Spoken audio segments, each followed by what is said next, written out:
Hello, ladies and gentlemen, Cone Dodger here. Welcome back to Automation, the car company tycoon game. Continuing on with the Vanity Lite campaign playthrough. Let's resume on a game apparently last played on April 27th. Wait a minute, it's May 11th? Well, so much for those weekly episodes. I ended up having to miss a week, but that's alright. We can continue on in 1987, which is a year that is, rather important to me. In fact, in about 7 days, something is going to just rock the automotive world. But if we look beyond that, we will see that we have just finished designing the Jaws, which is a new everyday kind of family sedan for our company, as we felt the need to make such a thing to try and break into the budget normal kind of categories that will not struggle as badly in what seems to be a little bit of an economic downturn in our playthrough. The nice part is we have a company that is really nicely well-rounded at the moment, so I don't feel as though anything that happens, particularly in the economy at the moment, short of complete disasters, is going to really be a detrimental tanking of our company. That is a nice feeling to have. It's taken a long time to get there, but vehicles that have been really successful, like the Truffle, even the Hewitt's been really good for us, the Spud's been pretty good to us, the Magnet is newer to the line and it's been pretty good to us, and it allowed us to do fun things like the Zoids, which is just a exotic car that, honestly, we never intended to make a lot of money on. The Jaws, I think, will be a good car for us for many years into the future. But to begin today, I think what I would like to do, the Spud and the Hewitt are on their way out. That is just the nature of the beast. They're getting a little old, a little long in the tooth. So we already have the Jaws, which I believe is going onto the Hewitt platform. I'm pretty sure. So I'm going to think about maybe designing something to go on the Spud platform. And the problem we're facing is that the Jaws, it's not really replacing either of these, to be honest.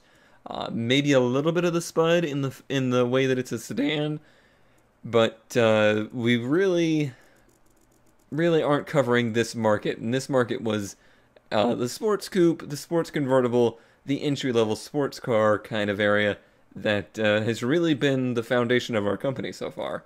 So that, I think, is what I will start designing today, January 1st, 1987. Alright, to be honest, I already have the exact body that I want to make in mind, and it is something that we can build both a coupe and convertible onto, and it's the Miata body.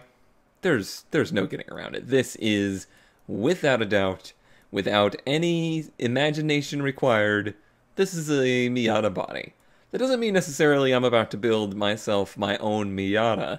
That, it may end up being that, but what I have in my mind is almost more of what I would consider to be somewhere between, like, the Z32 300ZX, and I'm trying to think of any other real sports convertibles and coupes of the early 90s that I can easily think of on the top of my brain, but I'm not really coming up with any. But it's something a little bit more of a sport touring, something a little bit more of a premium car. Even though, obviously, we've been seeing an economic, little bit of a downturn, I don't want to leave this more highly prestigious kind of market. So the real question is, can we un-Miata this thing? There's a really good one-take smoking tire episode here recently of somebody who built it's basically a completely custom car based off of a Miata that has their own body all together with it, and it's hilarious to watch because every panel on the car has been changed except basically this right here and this right here.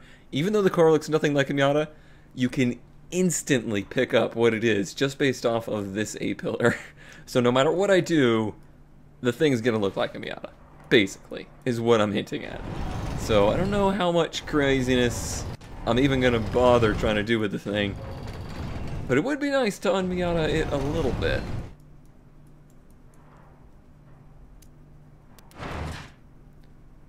But beyond that, we do need to chassis this thing up. We're gonna be sticking with corrosive resistant steel now. I do want it to be longitudinal. I think I want to do McPherson and double wishbone. That's what I'm thinking. Yeah, we'll go with that for now. I don't foresee us needing to change that, but we may. I also most definitely want to widen these arches. 245, probably won't need that. How about a 225? Okay, I don't know why that's changing the rear tire or whatever. But now I just need to match these fenders. Or else it will look silly. Speaking of looking silly, that sharp nose, a bit awkward to deal with. We'll have to see what we can do with it. Alright, so what I've come up with here, I'm actually quite pleased with. The end result is this still looks like a Miata. There was nothing I could do about that, and I knew that. But what I came up with was this, and that is something I quite like. It debulbosified the car just enough that I really do like the way it looks, even the back of it. I think it will look much better as a coupe, as the convertible top kind of ruins it, but it probably look pretty good with the top down. I just wish this wasn't so rounded. What are you gonna do, though? What are you gonna do? But no, I think that's really good. It's probably, honestly, a little too modern looking for 1990 or whenever this car will be coming out. But, hey, this is my timeline. I can design whatever I want. We'll undo that. Didn't mean to do that. I just wanted to unsquish that a little bit. Game, please. By the way, we're closing in. It's what, May 11th? Apparently, like, May 25th is the date I have in my mind, or somewhere around there. We're getting our first sneak peek of the Unreal build. It's not going to have the Lite campaign or anything like that, but we're going to be able to design cars in Unreal, and I can't wait. I cannot wait at all. Alright, let's go ahead and, well, let's just see. What does the coupe look like? Oh, it's a hardtop. It's not a coupe. Ooh, that looks disgusting. Can I fix that? Is that fixable? Alright, well, I can at least give it a little bit more of a window. That's not at all what I was expecting. Well, okay. I mean, that is better, but I wish it was a hatch. Oh well. It is what it is. We'll build a convertible first. That's the top priority, I think. Yellow. Oh, I just can't get over yellow cars. I cannot do it. The green's okay. It's not great. Strangely, and I never say this, I think the red was the best. The blue ain't bad. The dark red ain't bad. But no, I think I'm going to stick with just the bright red. It just works. It feels right. Alright, so what feels right for an engine? Like I said, if it was a Miata, if we were trying to build our own version of a Miata, then this would be an inline 4, undoubtedly. I mentioned that 300ZX is kind of the genre of car that I was thinking, something a little bit more upscale, a little bit more upmarket, and certainly more sports than the kind of cruiser that the Miata is. And the thing I just keep coming back to is my love of small displacement V8s and my disappointment that they just don't seem to have a place in a lot of cars or in a lot of real-world manufacturing. I know there's reasons for that, and those reasons are valid, but in this world, it seems to be possible to build these engines, so I think I would like to. V flat plane versus V is the same, just a little bit more production units. It's way more in material cost. Is it that much more in weight? Why is a V flat plane so much more in weight than...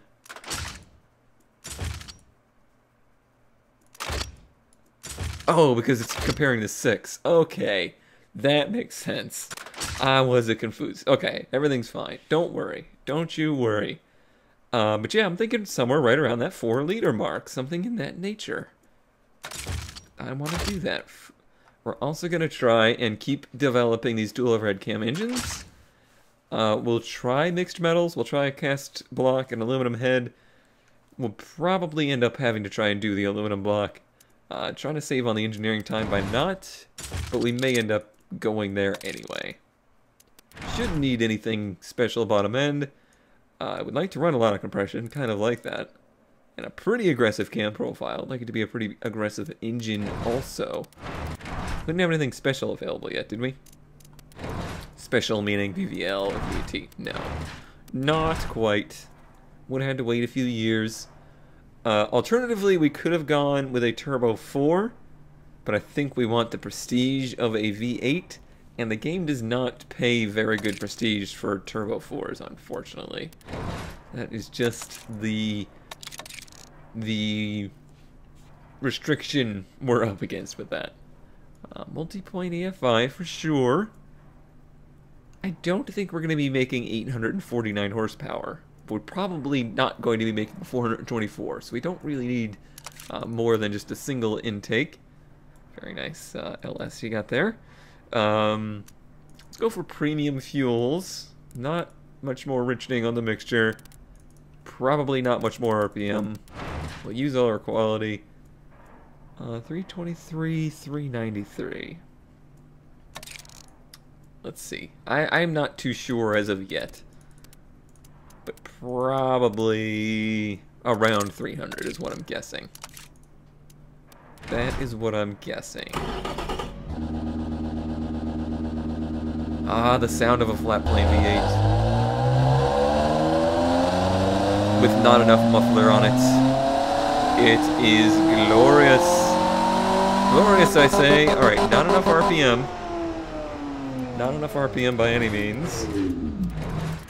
So let's go fix that. How much can we give it before she starts to explode? Quite a bit. Yeah, that's a pretty good high singing engine. How's the reliability look? 45. That's not fantastic. That's probably mixed metals. Oh, that only gets... That actually dropped us. Doesn't care about the mixed metals at all. So it's all in the top end reliability, it seems. Or sorry, bottom end reliability. That's what I meant to say. Well, we could throw hypereutectic pistons at it. Doesn't help. It's a momentum issue, I believe. Yeah, it's a how fast the pistons are traveling. Hypereutectic pistons do not have a very high RPM rating.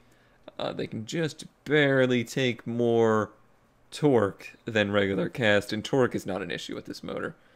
To think here. I got some thinking to do. I could back off on the cam profile for sure, and then back off on the RPM. Actually, this is the solution. I don't know why this didn't occur to me earlier, but what I should have done, and have now done, is I de-stroked the engine. So I made the strokes shorter, but the bore much larger, because obviously we're not having a torque issue here, we're having a piston velocity issue, which is both stressing the pistons and stressing the connecting rods. By doing this, I've eliminated that issue, and I did put quality in here, but I probably don't even need it. Let's see. Yeah, reliability is now 59.8 just by doing that change. Did not rob us of any power, and size isn't of a concern. The engine fits just fine. So that was the solution there. Let's see if with some compression, a lot of compression, a ton of compression. This is a race motor here. Yeah, we're getting closer to the 300 mark, but we're not quite there. So we actually, we're pretty close there. I was thinking we might need to reduce the exhaust size, but that's not the case. We're creeping up. Nope, we can't quite get it there. We can hit the 300 horsepower mark with a little bit of an aggressive cam. It's got a decent torque curve. We'll definitely at least have to use a 5-speed manual to help this car get going. But that low bottom end power should at least let us get power down. That's one of the issues we'll commonly face with a small car like this with quite a bit of power, is getting the power to the ground. So that's pretty good. 17.68 isn't a terrible economy in what is going to be a very light car. So I'm going to go ahead and say that is good for now, but we may have to come back and change this stuff. We'll see. Alright, it's that time of a car build where I always name the car. And for today, since this is based on the Miata body, and one Sharkey UK absolutely loves himself a Miata, at least in any racing game we've ever been in, I am going to name this car the whale. No, the Sharkey. It's going to be the Sharkey. And we're going to spell it weird like he does. Sharkey. It's the Sharkey Robotovert. Alright, let me go through and do a basic click through of all of the options here in the trim, so we can go ahead and do our fine tuning later, and we'll get our first initial score. Alright, here it comes. Here comes our scoring. First initial scoring anyway, when we hit passive. There's green there, and there's green there with numbers that are above 100. That is always a good sign. And it's, again, convertible sport budget and convertible sport. Those are the two categories I most care about, actually. So, this is all very good news. Very good news indeed. Before I do any tuning, looking at the markets, well, these are the four that I am most interested in, and currently not terrible. Of course, we're going to want at least 20% markup, and even with that, we still have a 105 in convertible sport. This is a very good start. That is very encouraging for sure. But of course, we have tuning to do. That was way too much gearing. That should be better. How is the wheel spin? 20%. I went with the viscous LSD, which will be new to us. The geared cost more. It reduces the wheel spin quite a bit. But the engineering time very high. I don't think it's worth it. I'm pretty sure in other ways we can help that. No, we don't want that. But like, could we just space this differently to get rid of some wheel spin? Yeah, that was the way to go. We just spaced the gears out a bit more, using that higher power band in just that area under 60 miles an hour, so that we're not getting quite as much wheel spin off the line. We're using 225 tires on 15-inch rims on sports compounds, so that's a pretty good amount of grip. This is something I've not really messed with, but lower profile. How low a profile can we actually do? That's a 45. That's, in my mind, that's probably realistically the shortest profile tire you would see in 1989 or 1990. We do have 2 tech available, or 2 quality available to this. Nice.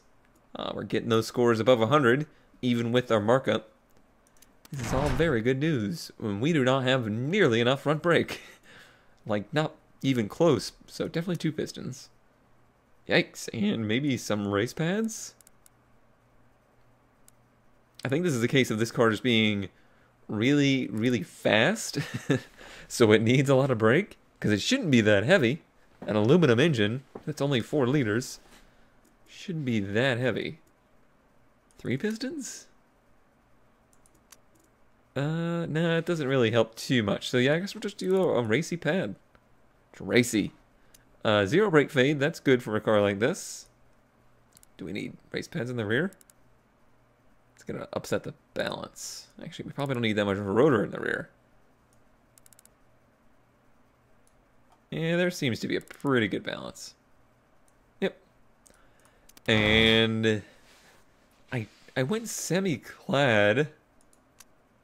Full clad would net us a few miles per hour of top speed. And I have a feeling the Prestige is going to be something we desperately want with this car, so it might be worth the money there. We do have lips front and rear of this car. I don't know that they're doing very much. Well, seems like it was doing something. What if we increase them? I guess it's just the general shape of the car. It just doesn't seem like it's able to make any downforce with those. So it might just go back to default. Because nothing I've done so far has increased our scores. Yeah, okay. No gain there. No gain. Interior-wise, I went standard, but it seems like... Where is it? Comfort's 10.5. Prestige is 21% though. So they might want the Prestige of Sport. 127. Premium, 126. Interesting. Like the budget guys like the Premium more. That doesn't make much sense. What's the price point difference? And it's costs less too, huh? Alright, that seems like a fine happy medium. We'll do Premium. How about Premium Cassette? Really helping in convertible sport. I mean, obviously, we would love to keep this very near 100, but I'd like to have a higher score. I want people to be more attracted to it and willing to pay more for it. Safety-wise, I don't know that that's super important for this particular class of car. Doesn't seem like it is. And we do have higher quality on our standard 80s, so that might be fine.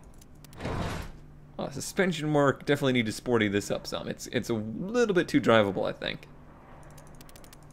It's a pretty happy medium, a .92 sporty and a .89 drivability. Very predictable handling car, 48 and 40 drivability and sportiness. I'm actually going to go to the test track and see how it's handling. 1.07 and 1.03, pretty decent cornering numbers. This thing's quick, 29.86, so it's heavier than a Miata for sure, obviously with that V8 in it. 13.7 quarter mile though, you're not going to get that in your NA Miata, that's for darn sure. So this is definitely taking it outside of that realm. So let me look at markets again. Gosh, there's a lot of grain available there in the non-convertible categories, and I'm very happy with these two scores. Actually, all three of these are fantastic. This should be a very good selling car in convertible sport, which is not a huge class, and there's only two competitors in either one of these, but should be pretty good. Even convertible super, it's kind of really, really good in. But look at like the sport, or light sport premium, fun premium. Makes me wonder if a coupe version is worthwhile as well. Let's go ahead and try it. Alright, with the hardtop on there, and no other changes at all to the car, look how green everything becomes. It loses so much weight, and overall just becomes a much higher performing car. And it really does change where it is more popular. However, none of these scores are 100. Fun Premium, Light Sport Premium, Track Premium. I think I would prefer it to be more toward the sport. Maybe a little bit of muscle. Maybe a little bit of Fun Premium. Let's change this to Sport. Light Sport Premium. That seems about right too. That's a $38,000 class though, plus or minus 15,000. And these are very heavily weighted on prestige. Ooh, to think. Thinking is hard. Alright, well let me see, maybe there's some balancing that needs to be done to the car since it's a coupe now. But it really seems like top speed 5%, throttle response, but should be good with that flat plane V8. Cornering 7.5, prestige 16.8. Are the luxury things what they want? Oh wow, yeah, 95. 97. Okay, so yeah, this is more a luxury car than it is necessarily just a pure sport at this point. Interesting. Very different. Let's see here. That's the most tire we can get on it. Tricky little build this is. I mean, I got up to 100.2 in Light Sport Premium. Not a lot to seem to want to push this car beyond that point, though. Even doing things like, obviously we can add downforce by the undertray, since we have fully clad undertray, gives it a very, very small boost in score, but it hurts in more ways than others, and there's a lot of engineering time that comes with making a undertray that's got downforce in it, so I don't think that's really worth it. It's sported out in the suspension quite a bit in the markets. I mean, 104, 100.2, and 99.1. Possibly with less markup, it's even better. Yeah, it is. It'd probably be lower selling than convertible, but I think it's worth the extra engineering time to make. That's my initial assessment.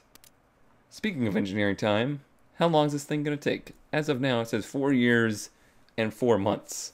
That engine is probably not going to be too easy to make either. But the body, I guess it's all in chassis is really the main time absorber. Is that the proper word? Probably not. But I said it. I don't regret it either. I somewhat regret it, to be honest.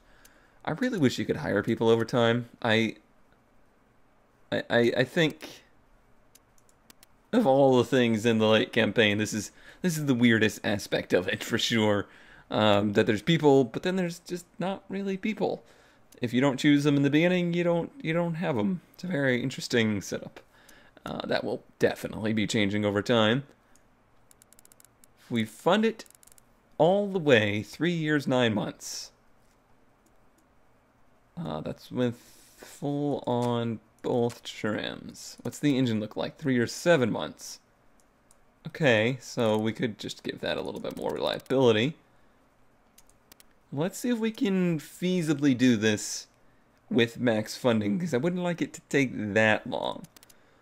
I'm okay with it taking 4 years because hopefully we can ride out the storm that is this dive in the economy, and then right when this thing comes out, we'll be back on the upswing. That's the hope. That's the bet. And this is going to be on the Spud? Right? That's 2 mediums, right? Yes. So it's going to be replacing the Spud. Oh. Apparently if you hit assign on the whole car, it assigns them both at the same time. I'm learning. Look at me. My name's Cohen and I learn. And I'm not Mr. Meeseeks. Okay, so if we invest more in automation, we can make the cars cost less per car. It's more of an initial expenditure for sure.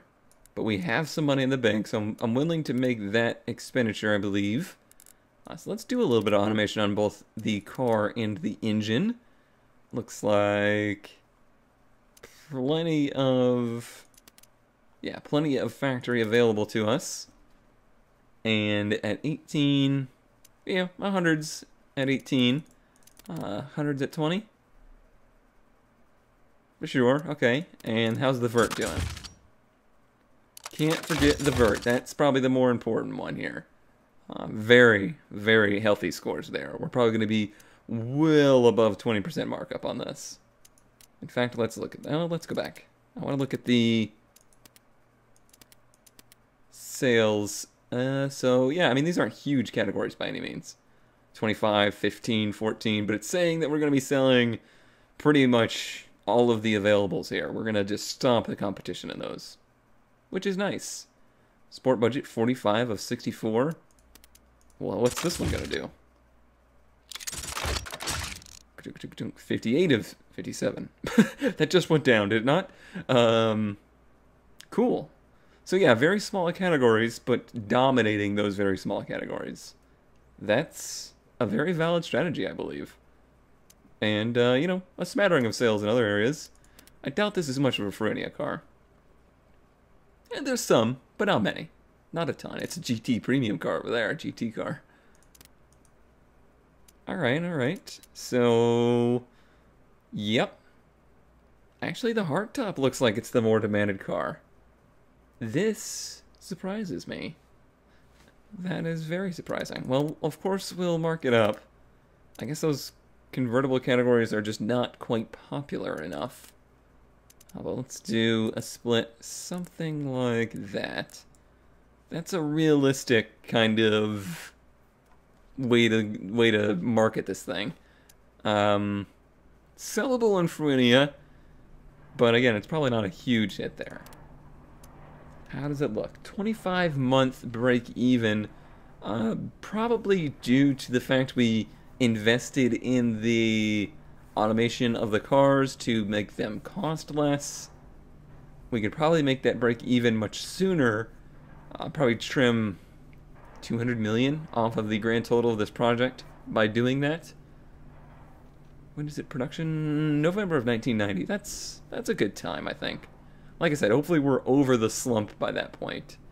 And I think that's what we'll do for today. We'll go ahead and bring this project right up to its beginning point so we can see what the economy's doing, we can see where it's at, and just see how screwed we are. Everybody likes to see how screwed we are, right? Right. I'm going to sign off on that. Hopefully I didn't make any mistakes. It is 3:06 a.m. and I just got done streaming for nearly 5 hours, so who knows what state my brain is in at the moment. But yeah, let's go ahead and go through time here. I'm gonna have to do some work with the other cars. The Jaws will be replacing the Hewitt in 89, so we have some time to go here. The next couple of years, there's going to be a balancing act of the cars, and, oops, minimizing the game, and watching the economy. Because that, it's a little daunting, but hopefully it doesn't get too much worse. Alright, end of 1987, and it was a profitable year. $1.2 billion in profit. We are now over the 10 billion mark as a company. We are losing a little bit of reputation at the moment and only gaining a tiny bit of prestige. The reputation should increase as we start to get rid of our vehicles with regular steel bodies and bring in the ones with the corrosion resistant bodies. That, I think, is the major trend, the changeover there. 500,000 cars sold this year. I think that's a new high point. Let's continue on. 1988 in the books, 515,000 cars sold. Prestige actually took a tank this year. Reputation came up a little bit. But these values are staying so close to zero that it's not really mattering. $1 billion of profit this year. Let's go ahead and pause at this point and take a look at the economy. It's starting to bottom out, it looks like. Looks like we're starting to get to the end of this downward cycle at the moment. Obviously, budget's going to be on the incline, and if we look at the production, I'm at the point now where I can barely make enough magnets, and I keep pushing them upwards, and it's doing very well at the moment. $51 million a month in profits. The Zoids is making a profit despite the times. The Truffle continues to do what the Truffle does. The Hewitt, of course, struggling. I've been just very finely tuning its production and costs over time just to make sure it keeps making money. Certainly a little bit long in the tooth. That's a long time to keep producing the same car. Way too long, in fact. But it's not hurting us and it's making us money, so it stays. And I think we continue on through 1989 for sure and see how the Jaws does. 89 is done. Cars sold 514,000, losing reputation and prestige at the moment. 719 million in profits, definitely dropped below the billion mark. We have canceled production of the Hewitt. I have some of those to sell off for some engines, extra engines. The Magnet has kind of had a little bit of a slump all of a sudden, so it might have had a good competitor come on in the markets there. The Zoids also kind of struggling at the moment. Let's look at the economy stuff. Budget continues to climb, despite no longer going down at the rapid rate. The premium stuff continues to decline. Normal's doing fine though, which should mean the Zoids should do, or sorry, not the Zoids, but the Jaws should do pretty well over time. As of right now, it's looking, I'm thinking maybe it's overcharged. Yeah, definitely an issue of the markup being a bit too high, which is normal. When you're doing the initial write up of the vehicle, the markup on it can be a little bit excessive. Well, let's keep that demand high. And let's see here. We want to sell off the remainder of the Hewitt stuff. Sell for scrap. Yes, indeed. $5.7 million. I'll take it. Not going to hurt us. And let's see here. Let's go ahead. I said I would continue through to see what becomes of the Sharkey and if it sells well. We're only going to get 1 month of its sales report, but I think that's good enough to at least tell us if we're really, really screwed or not. And I am going to really, really have to cut down on the Zoid's production. Really cut down on it. Oof. Very, very far. I could lower the price too, but that's not many cars being made at the moment anyway. But it's still making money. The Spud's the only thing losing us money, so I'm going to cut it down. But it's about to end production anyway, so not too worried. It's served us well. It has done more than what it needed to do. 3.6 billion in profits. Not the 8.2. God, that truffle. We just make nothing but truffles. Alright, continuing on. Alright, 1990 is done. I'm going to say it was a pretty tough year again. Reputation and prestige both on the incline. We made money. It's not like things were really bad. 494,000 cars sold. 812 made, 812 million. But just overall looking at the grand scheme of things, I think things might be a little bit tough at the moment. Alright, budget normaled out. Alright, now we're just... Oh man, I called that perfectly. That is so lucky. So hopefully our Sharkey does very well, because it seems like now we should be on the climb again. This has happened to us before, where it's faked us and made us think it was going to climb and then immediately continued to go back down. But most indication is that premium and luxury are going to be on the incline now, and overall the whole company should do better, regardless of what kind of car they are. One thing that is important to note, I think the truffle has finally hit the point where it's a little long in the tooth, because its sales have definitely decreased, and in fact I had to turn its profits, or its markup, below 50%. Unbelievable. Zoids is losing us money at the moment. Hopefully with the increase of the luxury and premium markets, that will get better. Actually, it looks like it's already starting to get better. So over time, that should get better. But most importantly, it looks like initial reports of the Sharkey are pretty good. Yeah, very good. Everything looks nominal here, and it's going to be making us a nice, healthy profit over time. I think that is well enough and good for one day. I'm very pleased with the progress so far. Next time, I think we're going to have to jump right into making vehicles, right into probably making a magnet replacement and a truffle replacement. Those are the two next up on the chopping block, just to modernize them and to get those sales figures back up. Those have been two very highly successful cars for us, and I want to continue that success moving into the future. But thank you as always for watching, and I will see you next time in Automation.